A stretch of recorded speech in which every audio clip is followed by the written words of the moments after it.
दोस्तों, काफी समय पहले यूनान में एक बादशाह रहता था। बादशाह की एक बेटी थी जो बहुत ही खूबसूरत थी। चूंकि उस बादशाह की एक ही बेटी थी, इसलिए बादशाह अपनी बेटी को दहेज में ऐसी कीमती चीजें देना चाहता था कि जिन्हें दुनिया सदियों याद रखें। इसके लिए वह दुनिया जहान से चीजें इकट्ठी कर रहा था। इसलिए उसने पूरी दुनिया में ऐलान कर रखा था कि जिस शख्स के पास कोई भी खूबसूरत और अनोखी चीज मौजूद हो, वह लाकर मुझे दे। बदले में मैं उसे मुंह मांगी कीमत दूंगा। यह ऐलान सुनकर दूर दूर से सौदागर आते थे और अपनी चीजें बादशाह को पेश करके ढेरों इनाम हासिल करते थे। काशिम भी एक सौदागर था। वह बड़ा बेईमान और मक्कार सौदागर था।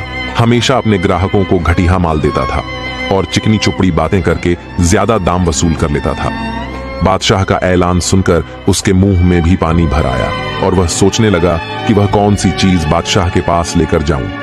आखिर उसके मक्कार मन में एक तरकीब आ गई जिससे वह बादशाह के पास इनाम हासिल कर सकता था। उसने मुर्गी का एक अंडा लिया और उसे अच्छी तरह से उबाल लिया ताकि वो टूट ना सके और उसे लेकर बादशाह के मुल्क की तरफ चल दिया। बादशाह के मुल्क में जाकर वो एक सराय में ठहरा और रात को उसने उबले हुए अंडे पर रंग रोगन करके उसे बहुत ही खूबसूरत बना दिया। फिर सुबह वह बादशाह के दरबार में पहुंच गया और उससे बोला, जहांपनाह, मुझसे पहले सौदागरों ने आपको बहुत खूबसूरत और हैरत अंगेज चीजें पेश की होगी, लेकिन जो चीज मैं आपके लिए लाया हूं उसका पूरी दुनिया में कोई जवाब नहीं। बादशाह सौदागर की बात से बड़ा खुश हुआ। उसने झट से कहा, सौदागर, अपनी अनोखी चीज हमारे सामने पेश करो। अगर ये वाकई अनोखी हुई तो हम तुम्हें मुंह मांगा इनाम देंगे, और अगर तुम कहोगे तो हम तुम्हें अपने शाही दरबार में जगह दे देंगे। बादशाह की यह बात सुनकर सौदागर की बाँछें खिल गई।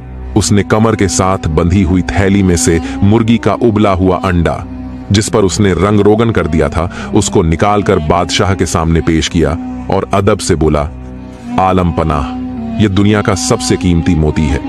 दुनिया का कोई भी बादशाह इसकी कीमत अदा नहीं कर सकता, मगर आपकी बेटी की शादी है, इसलिए मैं इसे आपके पास लेकर आया हूं। मेरी तरफ से यह बेशकीमती मोती कबूल कीजिए। मुझे उम्मीद है कि शहजादी साहिबा मोती को बहुत पसंद करेंगी।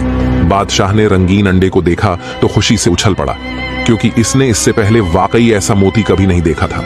उसने सौदागर से कहा, यह हीरा सचमुच मुझे बेहद हसीन लगा।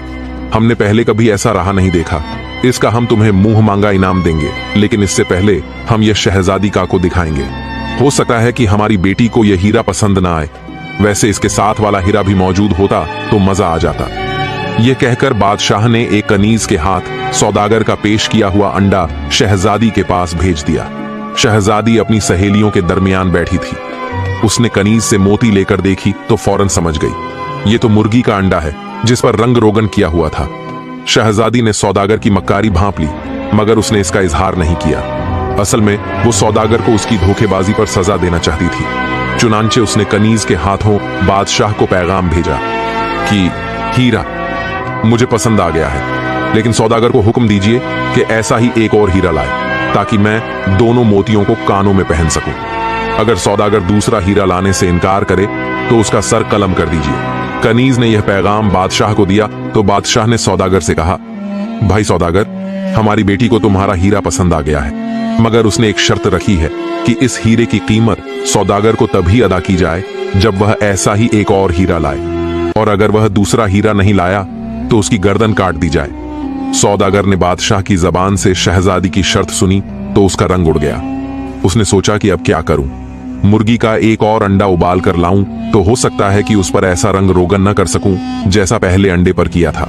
बहरहाल मौत के डर से उसने बादशाह से कहा, हुजूर, जैसा शहजादी साहिबा का हुक्म, मैं दूसरा हीरा ले आऊंगा, पर इसके लिए मुझे 1 माह की मोहलत और साथ ही 1 लाख स्वर्ण मुद्राएं भी चाहिए, ताकि मैं उन लोगों को रिश्वत दे सकूं जिनके कब्जे में इस किस्म के हीरे हैं।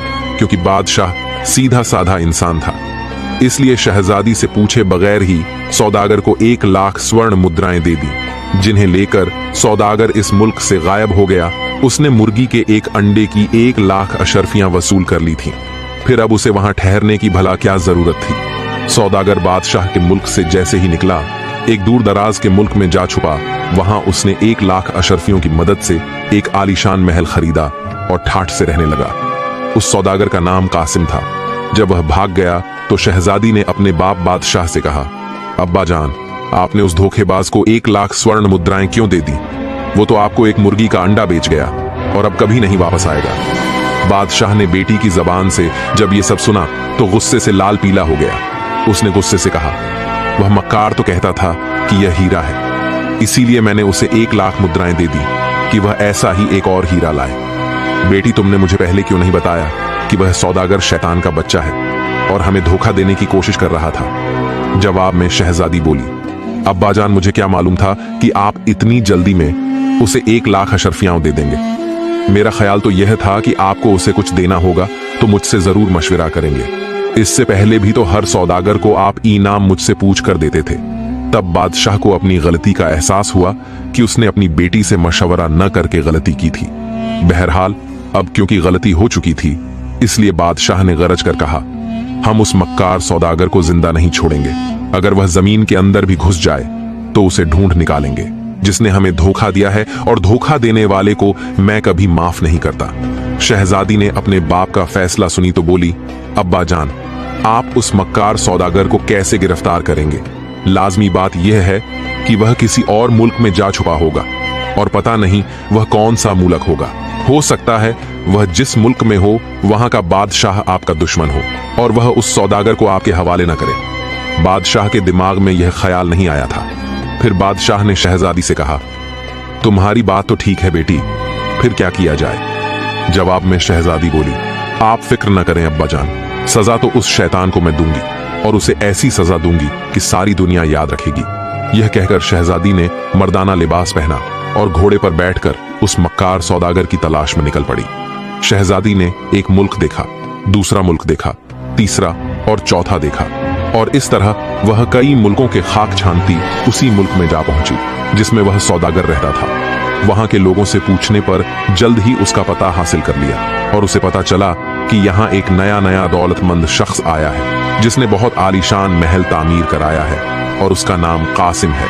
शहजादी को यह शक हो गया कि हो ना हो ये वही शैतान सौदागर है। लिहाजा वह सौदागर के महल पहुंच गई और दरबान से बोली, मैं दूर के एक मुल्क से आया हूं और मैं तुम्हारे मालिक से मिलना चाहता हूं, मुझे बहुत जरूरी काम है। दरबान ने पूछा, नौजवान, तुम्हारा नाम क्या है? सौदागर साहब से तुम्हें क्या काम है? शहजादी, जो लड़का बनी हुई थी, बोली, मेरा नाम समीर है और मुझे सौदागर से यह काम है कि मैं उनके पास नौकरी करना चाहता हूं। दरबान को शहजादी के मासूम चेहरे पर तरस आ गया। उसने शहजादी को दरवाजे पर खड़ा किया और अंदर सौदागर को बताने चला गया। सौदागर उस वक्त अशरफियां गिन रहा था। उसने दरबान से कहा, मुझे नौकर वोकर की कोई जरूरत नहीं है। आगे ही नौकर इतने ज्यादा हैं कि मेरी अच्छी खासी रकम उनकी तनख्वाह में खर्च हो जाती है। उस नौजवान से कहो भाग जाओ यहां से। जवाब में दरबान बोला, हुजूर, मुझे तो वह कोई बहुत मुसीबत में ज्यादा दिखाई देता है, क्योंकि उम्र भी उसकी ज्यादा नहीं है और हो सकता है कि उसके वालिदैन इस दुनिया में ना हो और मजबूरन उसे नौकरी करना पड़ रहा हो, लिहाजा आप उसे नौकरी पर रख लीजिए। सौदागर दरबान की बात सुनकर मुतासिर हो गया और उसने उसे कह दिया, अच्छा, उसे मेरे घोड़ों की मालिश के लिए मुलाजिम रख लो और उसे बता देना कि हर महीने 4 अशरफियां मिलेंगी। सौदागर यह कहकर दोबारा से अशरफियां गिनना शुरू कर दिया और दरबान खुशी खुशी महल से बाहर आ गया। बाहर आकर उसने शहजादी से कहा, लो, तुम्हारा काम बन गया। मेरा मालिक पहले तो मानता ही नहीं था, मगर मैंने उसे मना ही लिया। मालिक ने तुम्हें घोड़ों की मालिश करने का काम लगाया है और तनख्वाह में हर महीने 4 अशरफियां मिलेंगी, क्योंकि यह तनख्वाह बहुत कम है। मगर मन लगाकर काम करोगे तो 1-2 साल बाद ही तनख्वाह बढ़ा दिया जाएगा। शहजादी को तो तनख्वाह से कोई मतलब था नहीं। वो तो किसी तरह सौदागर के करीब पहुंचना चाहती थी ताकि उसे धोखेबाजी की सजा दे सके। लिहाजा उसने घोड़ों की मालिश करने की नौकरी इख्तियार कर ली और सौदागर के महल के अंदर ही एक छोटे से कमरे में रहने लगी। सौदागर बड़ा शैतान था। हालांकि उसने शहजादी को उस वक्त बिल्कुल नहीं देखा था जब वह उसके बाप बादशाह के हाथ उबला हुआ अंडा बेच आया था, लेकिन जब शहजादी को मर्दाना लिबास में देखा तो उसे शक हुआ कि यह कोई लड़का नहीं बल्कि लड़की है, और हो ना हो यह जरूर बादशाह की बेटी शहजादी है। यह ख्याल करके वह मुनाफे मौके की तलाश में रहने लगा जब वह शहजादी को उसकी असल रूप में देख सकता और फिर उसे कत्ल करके महल के तहखाने में फेंक देता। अपनी हरकतों से उसने शहजादी को बिल्कुल मालूम न होने दिया कि मैंने तुम्हें पहचान लिया है। उन दोनों की हालत एक जैसी ही थी कि शहजादी सौदागर को सजा देने का मंसूबा बना रही थी और सौदागर शहजादी का कत्ल करने का मंसूबा बना रहा था। दोनों मौके की तलाश में थे। शहजादी घोड़ों को मालिश करने के बाद सीधे अपने कमरे में आ जाती थी और सारी रात खामोशी से सुरंग खोदती थी। इस सुरंग के जरिए ही वह सौदागर के कमरे तक पहुंचना चाहती थी, क्योंकि आम हालात में सौदागर के कमरे तक पहुंचना बहुत मुश्किल था। इस सुरंग को खोदते हुए उसे 10 दिन हो गए थे और वह करीब करीब सौदागर के कमरे तक पहुंच गई थी कि सौदागर को सुरंग का पता चल गया। उसने एक रात चुपके से आकर, जब शहजादी सुरंग के अंदर गई हुई थी, सुरंग के मुंह पर एक बड़ा सा पत्थर रख दिया। इस तरह शहजादी सुरंग के अंदर कैद होकर रह गई, जिससे सौदागर बहुत खुश हुआ और उसने सोचा कि खाना पानी ताजी हवा न मिलने के बाद शहजादी सुरंग के अंदर ही मर खप जाएगी। शहजादी को सौदागर की इस हरकत की खबर उस वक्त हुई जब सुरंग को सारी खुदाई कर दिन निकलने से पहले वापस कमरे की तरफ आकर देखा तो सुरंग के मुंह पर बड़ा पत्थर पड़ा हुआ था, जिसे वह बेचारी हिला भी नहीं सकती थी। इससे वह समझ गई कि सौदागर को मेरी असलियत का पता चल गया है और यह पत्थर उसी ने रखा है। चुनांचे मौत के डर से वह जोड़कर रोने लगी। तभी उसने अपने पैरों के पास एक नाक की पुकार सुनी, जिसे सुनकर शहजादी खौफ से बेहोश हो गई। कुछ देर बाद जब होश में आई तो उसने देखा कि वहां नाक नहीं था, बल्कि एक निहायत हसीन नौजवान था। नौजवान शहजादी से बोला, शहजादी आप फिक्र न करें, मैं आपको कुछ नहीं करूंगा। मैं वो नाक हूं जिसकी उम्र 100 साल से ज्यादा हो चुकी है और मैं जो चाहूं बन सकता हूं। सौदागर बहुत शैतान है। उसने जब यह महल बनवाया था तो मेरे 2 बच्चे और बीवी को मार दिया था। तब से मैं इंतकाम लेना चाहता था, मगर मैं खुद से इंतकाम नहीं ले सकता था। इसको सिर्फ कोई इंसान ही सजा दे सकता था। अब आप इसे सजा देना चाहती हैं तो मैं आपकी पूरी मदद करूंगा। मैं सुरंग के इस पत्थर को पानी की तरह बहा देता हूं, जिसके बाद आप सुरंग से बाहर निकल जाइएगा। शहजादी नाग की बातें सुनकर खुश हो गई, लेकिन उसने कहा, मैं इधर से बाहर निकलना नहीं चाहती, बल्कि सुरंग के दूसरे सिरे से सौदागर के कमरे में निकलना चाहती हूं, ताकि उसे सजा दे सकूं। लिहाजा तुम इसमें मेरी मदद करो। नाग बोला, ठीक है, मैं अपना फुंकार मारकर सौदागर के कमरे के फर्श में सुराख कर देता हूं।